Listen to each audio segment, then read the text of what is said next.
guys, today we're going to be doing a project. So let's get into it. I'm going to start over and do it for y'all just in case you guys can't download the photo right here and do it.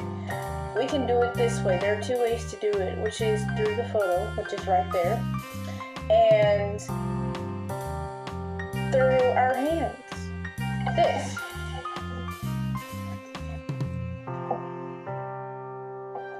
Let me bring it closer so y'all can see it. Turn to that. But I'm gonna redo it for y'all. First, we're gonna start by drawing our hands, tracing it. How long has it been since y'all traced your hands on your paper? Like, when I was a kid, I used to do that a lot, especially when class was boring. Class was boring, or when I was in the middle of doing my work and I would be lost, I would doodle on my paper. That's the problem I had in school. I always doodled on my paper. And my teachers would tell me, "Treasure, why are you doodling on your paper?" Oh my goodness, this finger coming off, but we're not going to talk about it.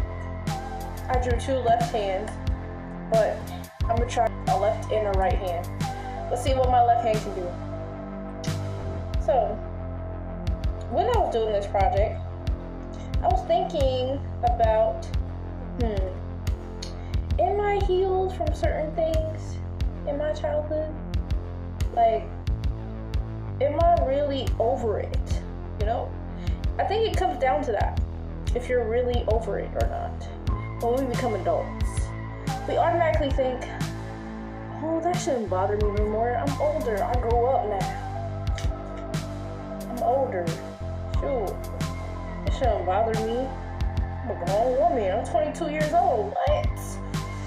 But guess what? Oh. Little things happen that trigger that memory, though. It does. Yeah, I see you nodding. I see you. I see you. And guess what? That's okay. See, what makes it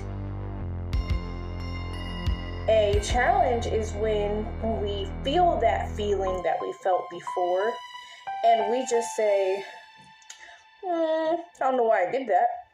When you do know why, let me just ignore that and let me go ahead and do something else. Because when I was bullied as a kid, I never really came home crying and saying, oh, this person bothered me. Like, I never did that. Because for one, in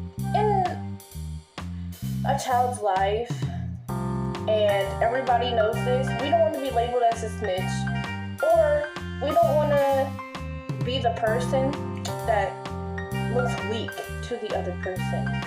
But little did I know that this is going to follow me into the 22nd year of my life, and it's going to affect the way I interact with people, my social anxiety, my trust issues, my guilt, and my abandonment issues. And because I brought up those words, we're going to start on our left hand. Let's get into it. For my hand, I drew guilt of the color purple. Let's talk about how deep is that guilt? How much is that guilt, though? I feel guilt for things that I shouldn't feel guilty for. Does anybody else relate to that? I relate to that. Because when I get into an argument with friends, right? They always seem to make it about them. They rather play victim and say it's my fault. And the thing is, I let that get to me, and I actually believe that. That affected me in a way where I don't argue with people. I try not to argue with people because I don't want it to run after me. I don't want it to affect me in a way where I feel like I'm the problem. When in reality, I just said my piece. But they shouldn't make me feel bad, or I shouldn't feel bad for saying how I feel in the situation. Trust, that's next. Trust. It takes a lot for me to trust people. Have a lot of hope in them though. I do have trust issues. That's why I have a very small friend circle. Very small. That goes a lot into trusting myself too. I don't trust me a lot because I judge myself from my past decisions. And I'm like, girl, you did not make the best decisions in 2015. I don't know if we can do it in 2024. I'm still a work in progress. And I always wonder, because I don't trust myself, does it make it harder for me to trust people? I think once I start giving myself just a little credit for trying, then I'll automatically trust people and try to give people their credit. You know what I mean? Abandonment. I know y'all don't want to talk about it, but we gonna talk about it though. Abandonment is deep for me. I was always lonely in school. I know people say, oh, you had your siblings. Like, I wish I had that. That's true. That's very true. I cherish them every day. But like when they're not in class with me, that's a whole different ballgame. When I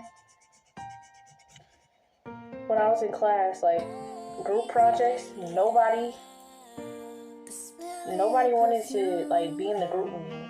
Like teacher would be like, okay guys, let's get in the group, and nobody wanted to sit with me. It made me feel like, dang, am I really not that likable, not that worth it for people to interact with me? I didn't have the stuff that the other students had to like create projects and stuff like that. Like, that made me feel like no matter how hard I tried, like they're not gonna see me. And that also ties in with trust issues, abandonment and trust. So, do I need to put another mark on trust? Probably neglect. I wasn't neglected by other people, and I neglect myself as well. Let's be real, Treasure. Let's be real. I'm being real with y'all. I neglect myself. Is it because I don't think I'm worth it? Sometimes I don't. Sometimes I don't think that I'm worth it. However, I'm working on it though. I'm gonna use yellow for the caution sign. For wasting, not taking my time, but wasting my time in helping myself. That's neglect. I'm gonna do one side for me and the other side for people. As I got older, I felt like I should have matured enough to know that depending on other people's validation, like it's cool, but like when it becomes an addiction and when they stop validating me and I already beat myself up and tell myself I'm not worth it, that's when it needs to stop. That's when I need to take time for myself. The suppressing anger, I put it on my thumb because I'm not really an angry person, but things that I do get mad about, I hold it in. It's like when you jam your thumb when you're catching the basketball, that's how it is for me. It's not that I never get mad. I tell people that, but that's not true. I get mad. I'm human. Of course I get mad. But I don't talk about it though. I don't say, oh, you made me upset. I don't let them know that because I'm swear, if I tell them you rubbed me the wrong way, sir, then they are not going to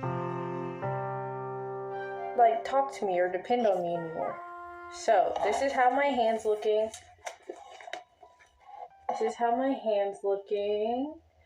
We are going to use green. I'm gonna use green for my healing hand. So my healing hand is going to be my embrace. You see how the fingers are touching? See that? That's my message to myself to say, you know what? It's okay. You know how when you hold somebody's hand and you say, it's fine. It's okay. You gotta say, Trish, you will get through this. Treasure, you got this, girl. Gotta do it. They gotta acknowledge, hey, yo, girl, you hurting right now. Let's work on it. Let's talk about it. It's so pretty. And you know what's good about these assignments?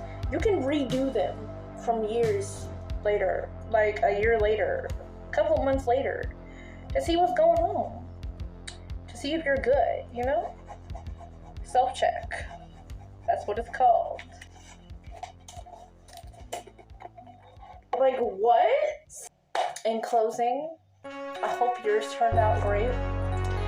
Secondly, and stay tuned for our Finally Friday Facing Challenges on Vibe Talk Facing the Lion podcast. See you soon.